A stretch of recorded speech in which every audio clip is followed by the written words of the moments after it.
Okay, so we're at part 196 now, and this is line 18g, Phenomenology Niobium-Germanium Paramagnons Superconductors 5G Wow Seti.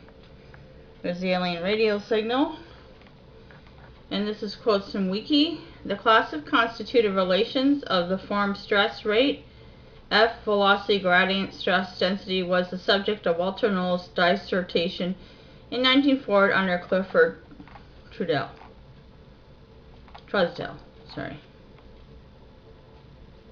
And the term phenomenology in science is used to describe a body of knowledge that relates empirical observations of phenomena to each other in a way that is consistent with fundamental theory, but is not directly derived from theory. For example, we find the following definition in the Concise Dictionary of Physics. The phenomenological theory, a theory that expresses mathematically the results of observed phenomena without paying detailed attention to their fundamental significance.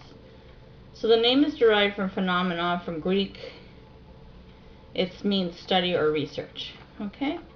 So there are cases in physics when it's not possible to derive a theory of describing observed results from the first known principles of Newton's laws or Maxwell's equations. And it gives some examples to talk about the algebraic models, the boundaries between theory, experiments, philosophers of science. Okay, so it's talking about temperatures there. Liquid nitrogen comes up. And we go to Mb3Ge was discovered to be a superconductor in 1971, and for 15 years it held the record as having the highest critical temperature. And okay, so methods for continuous production of niobium-germanium layers on a substrate, United States patent 4336280. So this one came up. So it's a method for producing layers of niobium-germanium on a continuous substrate. Layers are produced in a reaction chamber by the reduction of Nb and Ge, which are halogenized by H2 on the substrate, which is heated.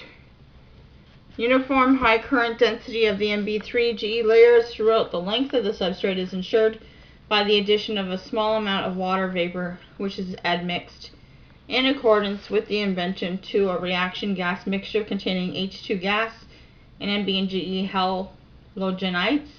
The content of water vapor in the reaction gas is maintained between 0.05 and 0.001 volume percent. Okay, so that was filed in 1980. And that's all the things that it can do. That's from freepatentsonline.com. The next thing that came up was Fermilab Today from the final.gov.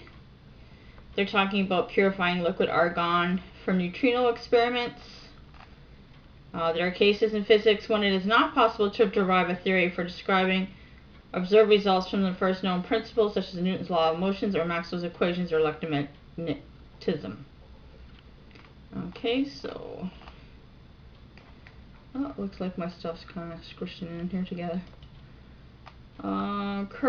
Cuprate, Provost ceramic materials have a critical temperature above 90 degrees. Such a high transition temperature is theoretically impossible for a conventional superconductor, leading the materials to be termed high temperature superconductors. So my thoughts continued. We had spin waves and paramagnons come up before, as well as superconductivity. February 1st, 2012. My thoughts, keywords that stand out are phenomenology, constitutive relations, niobium-germanium, Walter Knoll, the class of constitutive relations of the form stress rate, F velocity gradient stress density, was the subject of Walter Knoll's dissertation in 1954 under Clifford Truesdell. And continue this line of thought and look at keywords and all data, April 19th, 2012. So we'll go on to the next video now.